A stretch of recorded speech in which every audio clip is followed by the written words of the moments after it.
આકાશવાણી ભુજ સ્થાનિક સમાચાર પરેશ મારું વાંચે છે। નમસ્કાર। અરબ સાગરમાં સર્જાયેલા ડિપ્રેશનના કારણે રાજ્યના અનેક જિલ્લામાં વરસાદ પડી રહ્યો છે અને આજે કચ્છના વાતાવરણમાં પણ પલટો આવ્યો છે। જિલ્લા મથક ભુજમાં બપોરના સમયે જોરદાર ઝાપટું આવતા માર્ગો પર પાણી વહી નીકળ્યા હતા, જ્યારે પૂર્વ કચ્છના રાપર અને આજુબાજુના ગામોમાં પણ વરસાદ પડ્યો હોવાના અહેવાલ પ્રાપ્ત થયા છે। હવામાન વિભાગે 4 દિવસ કચ્છમાં અનેક સ્થળે હળવા વરસાદની આગાહી કરી છે, જ્યારે આજે જિલ્લામાં કેટલાક સ્થળોએ ભારે વરસાદ પડવાની સંભાવના વ્યક્ત કરાઈ છે। સાવચેતીના ભાગરૂપે કંડલા બંદર પર 3 નંબરનું સિગ્નલ લગાવવામાં આવ્યું છે અને માછીમારોને દરિયો ન ખેડવા સૂચના આપવામાં આવી છે। કમોસમી વરસાદના કારણે પાકને થતી નુકસાની બચાવવા માટે તકેદારીના પગલાં ભરવા તંત્ર દ્વારા સૂચના આપવામાં આવી છે। જિલ્લામાં આજે પડેલા વરસાદના કારણે વાતાવરણમાં ઠંડક પ્રસરી હતી।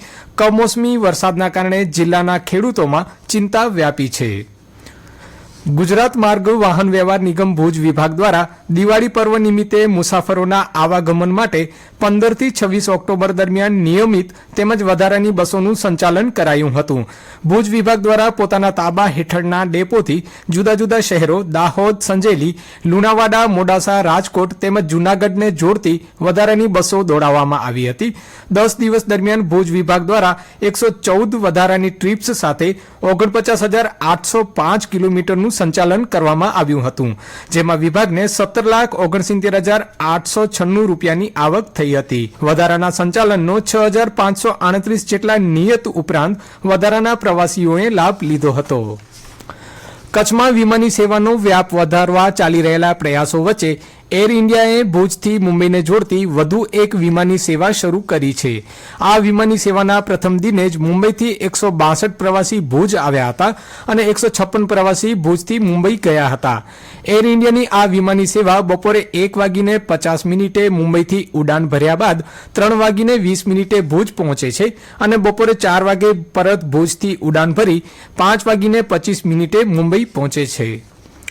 મુન્દ્રા તાલુકાના કારાઘોઘા ખાતે લાખાપર બેઠક અંતર્ગત 5,93,50,000ના વિવિધ વિકાસ કાર્યોના લોકાર્પણ ધારાસભ્ય અનિરુદ્ધભાઈ દવેના હસ્તે કરાયા હતા। Lakhapar approach road resurfacing, Tappar Vadzar road અને વાંકી કારાઘોઘા રોડ પર slab drain, Bhujpur Karaghogha road પર વેન્ટેડ કોઝવે તથા વિવિધ ગ્રાન્ટો હેઠળના કામોનું ભૂમિપૂજન તથા હિરુમા પાર્ક ઉદ્યાન, રોડ લાઇટ, વથાણ, હાઈસ્કૂલ મેઇન ગેટ સહિતના ઉદ્ઘાટન તથા ગ્રામ પંચાયત ઓફિસ, નવા બોર, વાસ્મોના પાણીના સંપ, ટાંકાના ભૂમિપૂજનનો કાર્યક્રમ યોજાયો હતો।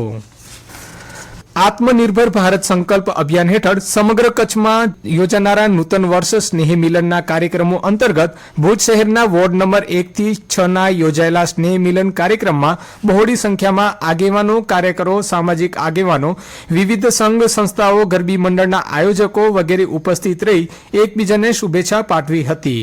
આ પ્રસંગે ઉચ્ચ અને ટેકનિકલ શિક્ષણ વિભાગના મંત્રી ત્રિકમભાઈ છાંગા, કચ્છના સાંસદ વિનોદભાઈ ચાવડા તેમજ ભુજના ધારાસભ્ય કેશુભાઈ પટેલે ઉપસ્થિત રહી સૌને નવા વર્ષની શુભેચ્છા પાઠવી હતી। આગામી 29 ઓક્ટોબરના સંત શિરોમણી જલારામ બાપાની 226મી જન્મ જયંતિની ઉજવણી ભુજ લોહાણા મહાજન દ્વારા દર વર્ષની જેમ કરવામાં આવશે। આવતીકાલે ભુજ તથા આજુબાજુના વિસ્તારના દરિદ્ર નારાયણોને મિષ્ટાન ફરસાણ વિતરણ કરવામાં આવશે તથા ભુજ લોહાણા યુવા મંડળ દ્વારા 226 રોપાનું વૃક્ષારોપણ કરવામાં આવશે। જલારામ બાપાના જીવન ચરિત્ર તેમજ પરચાઓ ઉપર ગઢશીશાના 12 કલાકારો દ્વારા નાટ્ય રૂપાંતર કરવામાં આવશે, જે રાત્રે 8 કલાકે ભુજના રસિક કતીરા પાર્ટી પ્લોટમાં રજૂ થશે। લાભ પાંચમના દિવસે કચ્છની વિવિધ જથ્થાબંધ બજારોમાં શુભ ચોગડીએ કાંટા પૂજન કરાયું હતું અને વિવિધ પાકના સોદા કરાયા હતા। ભુજની નવી જથ્થાબંધ બજાર ખાતે પ્રથમ દિવસે 3.5 કરોડના સોદા કરાયા હતા, જ્યારે અંજાર ખેતીવાડી ઉત્પન્ન બજાર સમિતિમાં કપાસ, એરંડા સહિતના 80 લાખના સોદા થયા હતા। તો અબડાસાના કનકપર એપીએમસીમાં કાંટા પૂજન સાથે મુહૂર્ત સોદા કરાયા હતા, જેમાં મગ, મગફળી અને એરંડાના ભાવ બોલાયા હતા। રાજ્યના લાયસન્સિંગ બોર્ડ દ્વારા 29 તારીખથી 1 નવેમ્બર સુધી વિવિધ કેન્દ્ર ખાતે સુપરવાઇઝર અને વાયરમેનની પરીક્ષા લેવાશે।